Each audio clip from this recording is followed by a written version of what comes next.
brought you out with a mighty hand, and redeemed you out of the house of bondmen from the hand of Pharaoh, king of Egypt. King of Egypt, right? So the Most High swore and kept his commandments to our forefathers, and we are going to benefit from that. Now, we have to walk in that understanding and understand how does that benefit us. You know what I'm saying? We have to do like in verse 11, probably, what you read.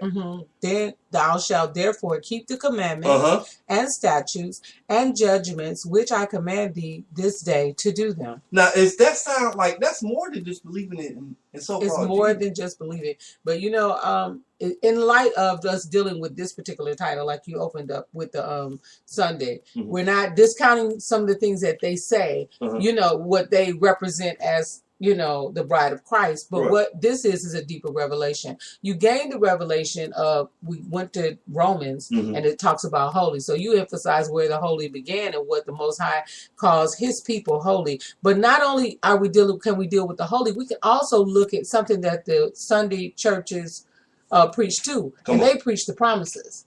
They preach the promises, They right? preach the promises, and you're claiming promises. And many of you have no idea where the promises come from. They're right here in the scripture that we just read today. Why is he? He says, but this shall, well, he says, for in 7, the Most High God did not set his love upon you, nor choose you, because you were more in number than any people. Okay.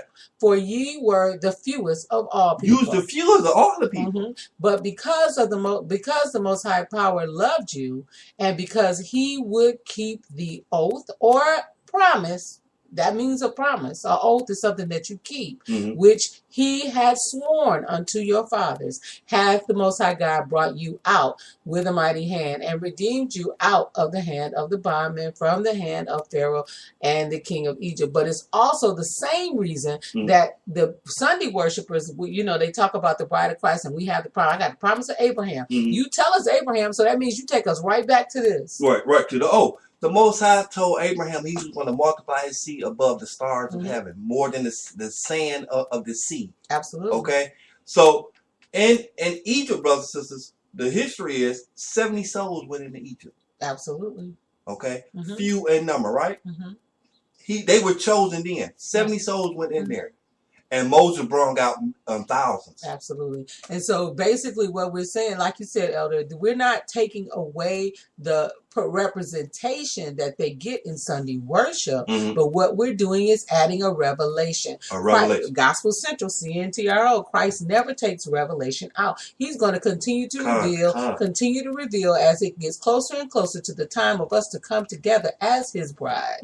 But how is it that you claim promises? You can't cut the root ball off of a plant and have it grow. You cannot. This process has grown over time, and the root of where the promises come from have to be intact. Or what are you really claiming? If you're going to dismiss the Old Testament or the laws, you dismiss the promise. You dismiss the promises. Look, and you know what? This is what the Most High said. Look, verse 10. Read verse 10. And you know what? Start at verse 9. Okay. Know therefore that the Most High God, thy power, he is the God. He is God, the faithful power, which keepeth covenant. With what? Which keepeth covenant and mercy with them that love him. And with them that love him. He keep mercy with them that love him. And covenant. That's so covenant. important. Which keepeth covenant and mercy with them that love him, and keep his commandments to 1,000 generations. Wow, to 1,000 generations. You know, and it's so interesting because when they I heard somebody talking about the Old Testament and the New Testament and that divide. They really didn't need to put that in there. You do understand the New Testament, that page in divider was placed in there when they took our documents, our books out. There's no separation. There's no separation. And here it is right here.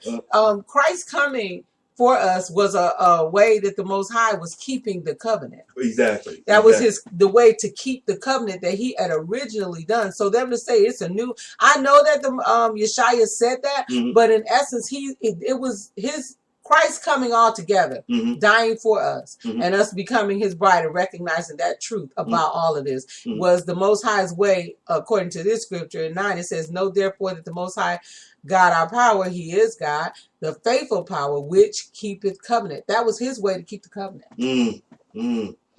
Christ said, lo, I come in the volume of the book. Okay. Look, brothers and sisters, this is the bride of Christ. Now, even our elders teach and preach the promised seed. There's a promised seed and there's a serpent seed in the earth. Yes. And bloodline does matter. That's where you got the 12 tribes of Israel. Absolutely. Right? Spiritually waking up is the key, though. You have to spiritually wake up to who you are and go back to the Father and keep those laws, statutes, and commandments. Correct. But bloodline matters. Yes, it does. And don't tell me it doesn't, because Enoch prophesied about it. Absolutely.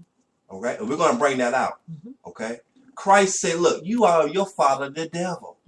All right? Bloodline matters. Prophets, let's go into a deeper understanding. We're going to go into this now. Let's go into Genesis chapter 6.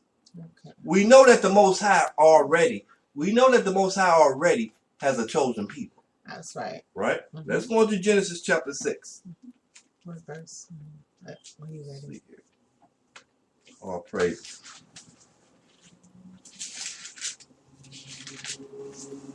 Brothers and sisters, this is not fairy tale. This is what was never really preached. But start right there in verse 1, Prophet. And it came to pass, when men began to multiply on the face of the earth, and daughters were born unto them. Daughters born unto men. Come on. That the sons of God saw the daughters of men, that they were fair, and they took them wives of all which they chose. This son of God in Hebrew is Elohim. These are angels. Okay? They took women to be their wives. Whenever there's consummation by sex, the Most High say that's husband and wife. All right? Not jumping over no broom, not no man holding a book, standing up and reading in front of you. Whenever it's consummated, that's husband and the wife. Absolutely. Okay? Keep reading, Prophet. Verse 3. And the Most High God said, my spirit shall not always strive with man, for that he also is flesh. Now, that's the revelation. The Most High said that not only man is spirit, because that's where he was coming from, but he's also flesh. For that he also is flesh. Yet his days shall be 120 years. Cut his days off to 120 years. Come on. There were giants in the earth in those days, and also after that, when the sons of the Most High God came in unto the daughters of men. And they were bare children, and they bare children to them. The same became mighty men, which were of old. Brothers and sisters, this is your Greek mythology. This is your Clash of the Titans. This is the start of a mixed seed in the earth.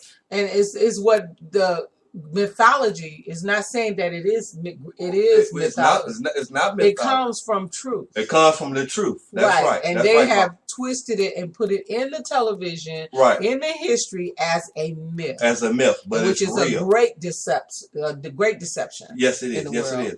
So this is it. And Enoch prophesied about it. We're going to go into that. But this is what happened here. The Most High has a pure seed, and the enemy has polluted seed. And so when we look at those first 4 verses, it seems to miss things. You know what I'm saying? So in the beginning it says, and it came to pass, and then it talks about the sons of God, which you did explain. We're going to bring out who these sons of God are. Who they are. But I mean, people just looking at the regular King James version where this is listed, you wouldn't know without, again, as we intro, your document, the documents that were actually ours. You won't be able to expound on this. Look, this is all a part of the doctrine of Christ. Hebrews chapter 6, right? There's judgment for these angels, for these spirits, for these fallen ones that polluted the Most High's creation. Absolutely. And so when you look at verse 3, that is really the Most High speaking that judgment. Read that again, Prophet. Read verse 3. And the Most High God said, my spirit shall not always strive with man, for that he also is flesh. Yet his days shall be numbered as 120 20 years. And then immediately following, it goes into there were giants in the earth. And so really it's talking about the flesh of the man.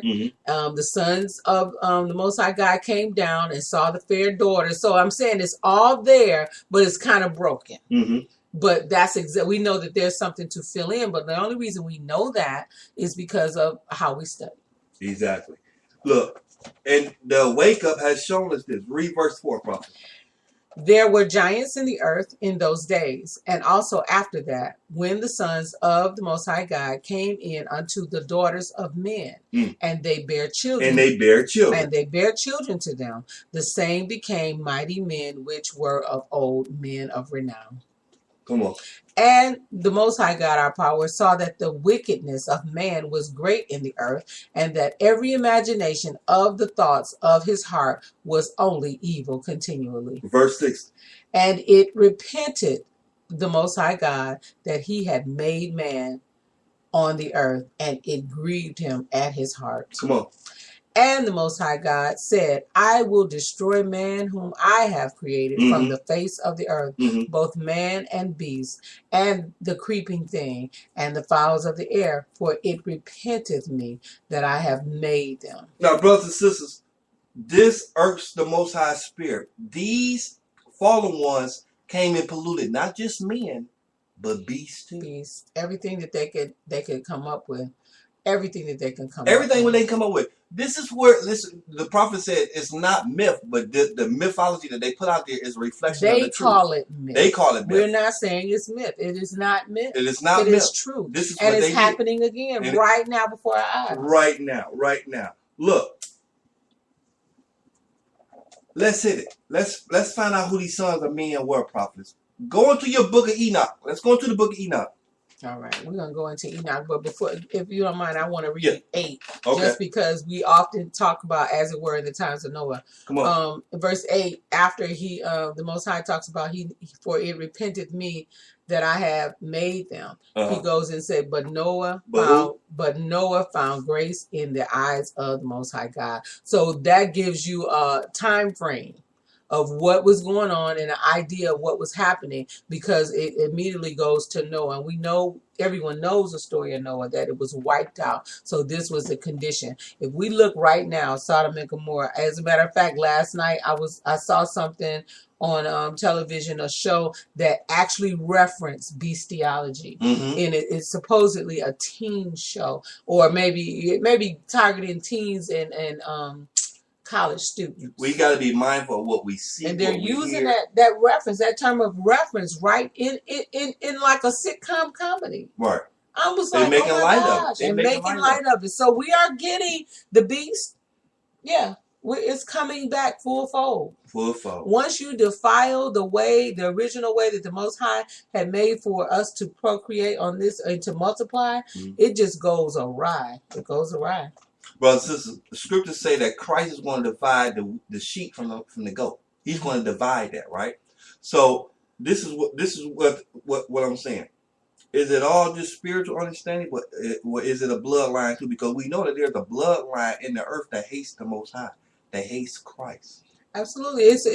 We dealing with flesh, but we dealing with spirit just because we have to. Right. That's what, with spirit and in truth. And in truth. You know, just because we have to. We're our flesh. So we have to deal with both sides of it. And yeah, blood is everything. Blood is everything. Blood means a lot. Now look, Genesis touched a little bit on what's going on here. Let's expound more on it. Let's go into the book of Enoch.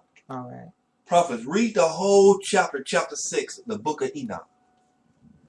Remember, brothers and sisters, Christ is coming back for a bride without spot or wrinkle. Where's the spot? Where's the wrinkle? Is it with this tainted bloodline? Read that chapter, prophets. She's going into the book of Enoch, brothers and sisters, chapter 6. And let's see how this lines up with Genesis chapter 6.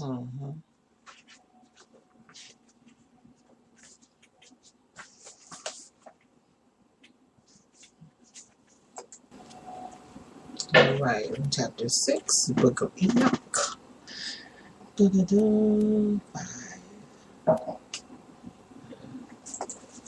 The entire chapter? The entire chapter. All right. The fall of the angels, well, we don't need to read that.